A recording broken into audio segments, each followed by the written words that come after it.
시간이 지날수록 계속 만나야 하나를 고민하게 되는 사람이 있습니다. 친구니까 거리만 좀 두면 되지 않을까요? 물론 그런 사람도 있지만 아예 빨리 결단을 내려야 할 사람도 있습니다. 인간은 혼자서는 살아갈 수 없는 존재이지만 나에게 악영향을 미치는 사람과 억지로 관계를 이어나갈 필요는 없습니다. 모든 인연을 감수하려 하면 인생이 남루하고 괴롭습니다. 오랜 친구니까 무조건 참거나 받아들여라. 만난 시간이 중요한 게 아닙니다. 감당하기 어려운 인연은 적절히 손절하는 것이 좋습니다. 나중에 후회해봐야 뒤늦게 발견된 암세포와도 같습니다. 빠르게 잘라내야만 내가 살 수 있습니다. 우리는 인연을 맺음으로써 도움을 받기도 하지만 그에 못지않게 피해도 많이 당하는데 대부분의 피해는 진실 없는 사람에게 진실을 쏟아부은 대가로 받는 벌입니다. 어떤 인연을 만나고 맺느냐에 따라서 내 행복과 불행이 결정됩니다. 여러분 가까이 있는 사람들이 여러분 인생을 만듭니다. 인생을 살아보니 인연은 아름답기도 하고 감사하기도 하고 불편하기도 고통스럽기도 합니다.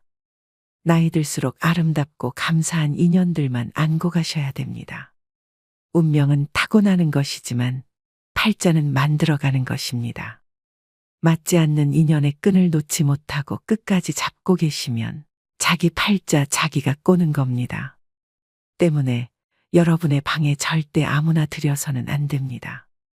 오늘 말씀드릴 유형의 사람은 오랜 친구라도 반드시 인연을 끊어야 되는 사람입니다.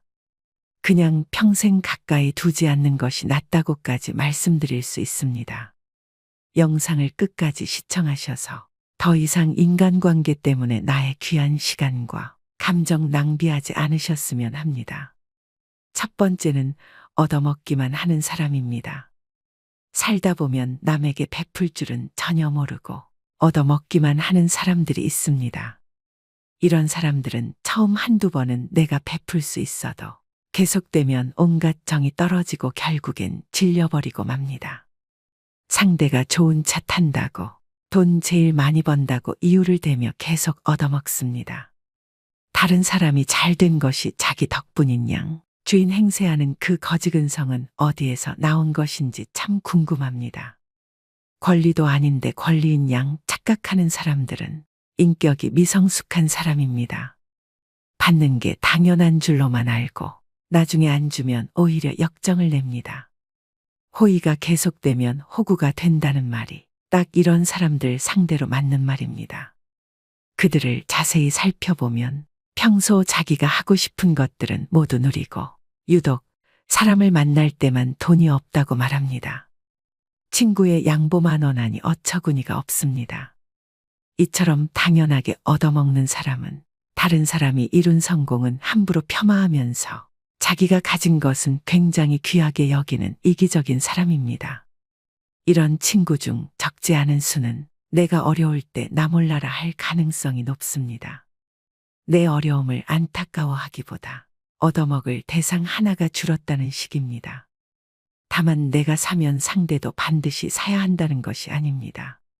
얻어먹기만 하려는 친구와 형편에 맞게 사려는 친구는 눈에 보입니다. 형편이 안 되는 친구는 돈 걱정 말고 몸만 오라고도 합니다.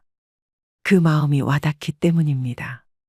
얻어먹기만 하는 친구는 작은 이익에 집착하는 옹졸함과 이기적인 면이 관계를 해칩니다. 친구를 이용만 한다는 생각에 만남이 짜증스럽습니다.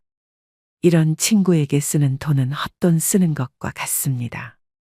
차라리 어려운 사람에게 기부하는 것이 100번 낫습니다. 얻어먹기만 하고 베풀 줄 모르는 사람은 평생 가도 그 버릇을 못 고칩니다.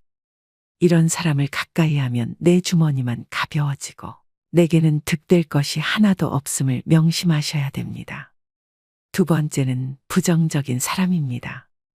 만날 때마다 우울한 얘기, 힘든 얘기, 불평불만을 쏟아내는 사람입니다. 매번 들어주다 지쳐 해결 방안을 찾아주면 온갖 핑계를 대며 안 돼, 못해를 시전합니다. 새로운 가능성과 희망에 대해 얘기하는 상황에서도 이건 이래서 못한다. 그건 저래서 안 된다. 안 되는 이유들만 늘어놓습니다. 어떻게든 부정적인 흠만 후벼 파는 사람입니다. 즉, 나를 소모해서 자신을 충전시키는 에너지 뱀파이어 유형입니다. 곁에 두게 되면 제일 위험한 인물이라고도 할 수 있는데요. 부정적인 에너지는 반드시 서로 전염됩니다.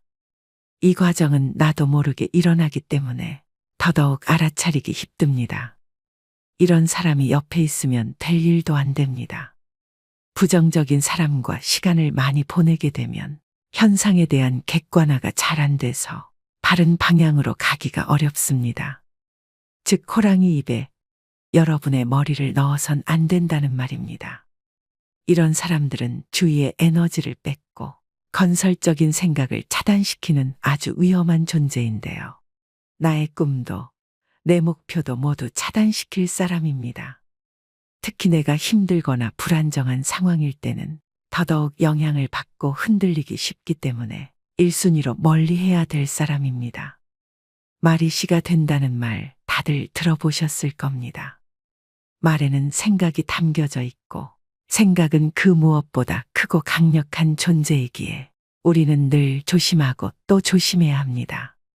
처음엔 무심코 들었던 그 부정적 씨앗이 나중에는 자신을 집어삼킬 수도 있음을 명심하셔야 됩니다. 사람을 곁에 두는 것은 정말 신중히 해야 하는 일인데 부정적인 사람을 곁에 둔다는 것은 내가 하는 모든 일이 잘 안 풀리고 나쁜 상황만을 맞이하고 싶다는 이야기와도 같습니다. 오히려 만나는 모든 사람을 존중하고 배우려는 긍정적인 태도를 가지고 있는 사람과 가까이 해야 됩니다. 단언컨대 부정적인 사람은 여러분의 인생에 단 1%도 도움이 안 됩니다. 과감히 손절하셔야 됩니다. 세 번째는 뒷담화하는 사람입니다. 우리가 인생을 살아가면서 아예 뒷담화를 안 할 수는 없다고 생각합니다. 자신의 속상했던 일이나 감정을 신뢰할 만한 사람에게 털어놓는 것은 감정 정화의 효과가 크다고 생각하는데요. 하지만 지금 말씀드리는 손절해야 될 사람은 틈만 나면 뒷담화를 일삼는 사람입니다. 뒷담화를 주기적으로 하는 사람들은 상대방을 깎아내림으로 자신이 일시적으로 우월해 보이는 느낌을 즐깁니다. 자신의 열등감을 뒷담화로 해소하려는 것이죠. 또 듣는 사람이 공감하지 않을 경우에는 넌 내 편이 아니구나라고 생각하며 그 사람에 대한 험담을 또 다른 누군가에게 하는 패턴을 가지게 됩니다. 나는 아니겠지라고 안일하게 생각하다가 뒤통수를 맞게 됩니다. 상대가 자주 뒷담화를 하는 기색이 보인다면 바로 머릿속에서 경고 신호를 올리셔야 합니다. 특히 이런 사람들의 가장 큰 문제점은 어디서 전해들은 이야기를 부풀려서 사실인 양 여기저기 퍼나르고 남의 치부나 약점까지도 전혀 경각심 없이 나불거릴 수 있다는 점입니다. 어렵게 꺼낸 내 비밀 이야기도 다른 사람들에게 고스란히 전달될 수 있다는 점을 명심하셔야 됩니다. 뒷담화 잘하는 친구가 있는 모임에 가보면 자신들의 이야기는 없고 남의 이야기로 시작해 남의 이야기로 끝이 납니다. 만남을 마치고 돌아가는 길에는 허무함만 들고 때로는 부정적인 감정에 사로잡히기도 하죠. 이처럼 지나치게 남의 이야기를 입에 올리고 상대방의 단점만을 콕콕 집어내 험담을 일삼는 사람은 내 정신 건강에 해롭습니다. 이런 사람은 타인을 볼 때 애초에 좋은 점보다는 나쁜 점부터 먼저 보는 사람이기 때문에 가까이 둬서 좋을 것이 하등 없다는 이야기입니다. 손절은 빠를수록 좋고 다들 아시겠지만 사람은 절대 바뀌지 않습니다. 관계를 개선하려는 노력 자체가 에너지 낭비입니다. 뒷담화를 일삼는 사람을 손절하는 것은 사람을 잃는 것이 아니라 내면의 평화를 챙기는 일임을 명심하셔야 됩니다. 네 번째는 가스라이팅을 일삼는 사람입니다. 뱀같이 교활하고 가스라이팅하는 사람을 잘못 만나면 인생 완전히 종치고 파탄납니다. 다른 유형의 사람들은 사람 자체가 악한 것은 아닐 수 있는데 이 유형의 사람들은 애초부터 타인을 조종하려는 악한 의도를 품고 있는 자들인데요. 가스라이터는 우리 일상생활에서 흔히 볼 수 있습니다. 너를 제일 잘 아는 사람은 나야. 다 널 생각해서 그러는 거야. 너 요즘 예민하다. 가스라이터들의 전형적인 화법입니다. 수많은 거짓말과 과장으로 자신에게 의지하게 만들고 다른 사람과의 관계를 끊게 합니다. 자기의 손바닥 위에 놓고 조종할 수 있는 만만한 사람을 호시탐탐 노립니다. 힘든 상황에 처한 사람들이 이들의 먹잇감이 되기 쉽습니다. 이들은 뱀처럼 교활한 속내를 지니고 있어서 본인의 이득을 위해서라면 타인이 어떻게 되든 전혀 상관하지 않고 자기 욕심과 이웃만을 채우기 위해 교묘하게 접근하는데요. 이런 악질인 가스라이터에게 휘둘리게 되면 결국 자기 자신을 믿지 못하게 되고 무능력하게 변하거나 의지가 사라집니다. 이럴수록 가스라이팅 하는 사람에게 더욱 의지하게 되는 것이 문제입니다. 그렇기 때문에 이런 사람들은 잘 알아보시고 단칼에 잘라내셔야 합니다. 5번째는 자기는 급이 다르다는 사람입니다. 오랜 친구의 경우 나이 들수록 사는 형편이 천차만별이 됩니다. 사회적 위치나 부에서 차이가 납니다. 동창 모임에 나가면 이런 차이는 확실히 체감됩니다. 어릴 적 순수했던 시절로 돌아가 이야기를 나누게 되지만 사실 너무 차이가 나면 불편한 것은 사실입니다. 사는 방식이 틀리다 보니 대화가 통하지 않기도 합니다. 이런 경우 친구를 존중하는 마음을 가진 사람들은 티를 내지 않으려고 노력합니다. 자신이 잘 사는 것에 대해 친구가 불편해할까봐, 혹시나 자신이 티낼까봐 조심합니다. 반면 본인의 형편이 더 낫다고 친구를 깔보고 급을 나누는 사람이 있습니다. 심지어는 한참 즐겁게 대화하다가 이것 봐라라는 듯 친구의 행동을 어처구니 없다며 쳐다봅니다. 직장이었다면 나에게 이렇게 말하지 못한다. 직장에서의 직급을 친구 사이에서도 적용하나 봅니다. 친구를 마치 부하로 생각하는 듯한 언행을 하는 경우가 있습니다. 더 심한 건 그동안 몰랐지만 급을 나누고 있었다는 사실을 안 경우입니다. 예를 들어 친구를 자기 아래급으로 여겨왔던 것처럼 한 계급 아래로 보는 말투, 난 너와 급이 다르다는 식으로 행동합니다. 한마디로 어디서 감히입니다. 이런 관계는 건강한 친구 관계라고 하기 어렵습니다. 어디 무서워서 쳐다보기라도 하겠습니까? 하루빨리 손절이 시급한 사람입니다. 이런 사람은 만날수록 스트레스만 받고 후회만 하게 됩니다. 6번째는 전형적인 내로남불 유형인 사람입니다. 같은 상황 속에서도 나는 되고 너는 안 된다고 하는 사람들이 있습니다. 이런 사람 특징은 자기 자신에게는 한없이 관대하고 남에게는 옹졸해서 엄격한 잣대를 들이밀죠. 진정 성숙하고 그릇이 넓은 사람이라면 이와는 반대로 적용합니다. 자기 자신은 엄격하게 돌아보고 다른 사람은 너그럽게 용서할 줄 알아야 합니다. 하지만 이런 내로남불 유형의 사람들은 남이 자기에게 하는 실수는 티끌만큼도 용납을 못하면서 자기가 저지른 잘못은 그럴 수도 있지라며 뻔뻔한 태도로 일관합니다. 또 이런 사람은 남에게 미안하다는 사과도 전혀 하지 않고 본인의 잘못을 인정할 줄도 모릅니다. 이런 사람을 두고 참으로 낯짝이 두껍다, 뻔뻔하다는 표현이 있는 것이겠죠. 그야말로 천상천하 유아독존의 제 잘난 맛에 사는 사람입니다. 애초에 자기를 향한 기준이 너무 관대하고 자기 객관화가 안 되는 사람이기 때문인데요. 이런 사람과 대화를 하다 보면 우라통이 치밀거나 속에 천불이 납니다. 이 사람과 똑같은 사람이 되기 싫어 꾹꾹 참으며 배려심 있게 행동하지만 결국 같은 상황이 되풀이되는 악순환입니다. 이런 사람과 엮이면 매우 피곤하고 아무리 말을 하고 설득을 해도 씨알도 먹히지 않기 때문에 그냥 차라리 조용히 손절을 하고 멀어지는 것이 내 심신안정에 이로운 길입니다. 마지막 7번째는 시간이 아깝게 느껴지는 사람입니다.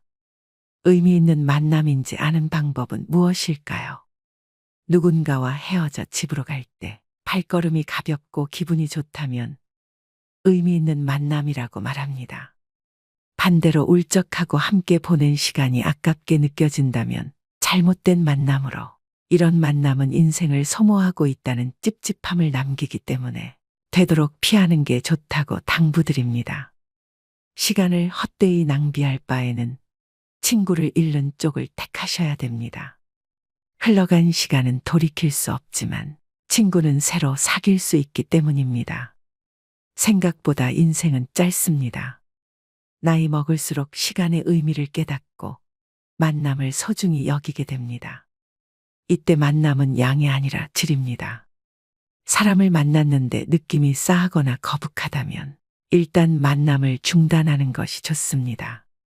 이런 사람은 앞으로 위험을 몰고 올지도 모릅니다. 만날수록 내 자존감이 떨어지고 기가 빠진다면 만나지 않는 것이 좋습니다. 느낌은 찜찜한데 억지로 만나고 나면 역시나 기분이 좋지 않은 경우가 많지요. 책 적정한 삶의 저자인 김경일 심리학과 교수가 한 강연에서 제안한 전화번호를 차단하는 방법도 효과적이라고 생각합니다. 찜찜한 사람에게 전화가 오면 조마조마할 때가 있습니다. 전화를 받으면 자기도 모르게 약속을 잡고 약속일이 다가올 때까지 스트레스를 받습니다. 아예 번호를 뜨지 않게 하면 이런 고통에서 벗어날 수 있습니다. 우연히 만나게라도 되면 전화기를 바꾸다가 연락처를 모두 날려버렸다고 하면 됩니다. 이때 절대 구구절절 설명하려 들지 마십시오. 내 마음도 부담스럽고 상대방에게도 들키게 됩니다. 가볍고 간단하게 말하면 됩니다. 죄 지은 사람처럼 행동하고 길게 설명하는 태도는 재발절인 행동입니다. 이런 사람과 애써 만남을 유지하면서 내 소중한 수명을 깎아먹지 마시기 바랍니다. 오늘의 영상 어떠셨나요? 말씀드린 손절해야 되는 사람 유형 7가지는 친구를 떠나서 모든 인간관계에서 통용됩니다. 어릴 때는 인간관계를 정리하고 손절을 하면 세상 큰일이 나는 줄 알았습니다. 그런데 나이가 들수록 내 곁에 나와 잘 맞고 대화가 잘 되는 사람이 있다는 게 감사하다는 생각이 듭니다. 안 맞는 사람들은 하루라도 빨리 끊어내는 것이 내 인생을 윤택하게 만드는 길임을 깨닫습니다. 상처를 받을 것인지 말 것인지, 또 상처를 키울 것인지 말 것인지도 내가 결정합니다. 그 사람의 행동은 어쩔 수 없지만 반응은 언제나 내 몫입니다.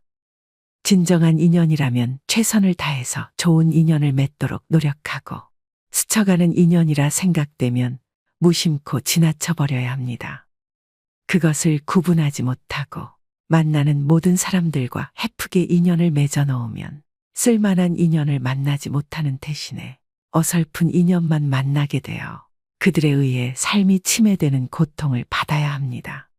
사람의 타고난 성격은 좀처럼 변하지 않으므로 고쳐 쓰기보다는 인연을 바꾸어 쓰는 것이 옳습니다.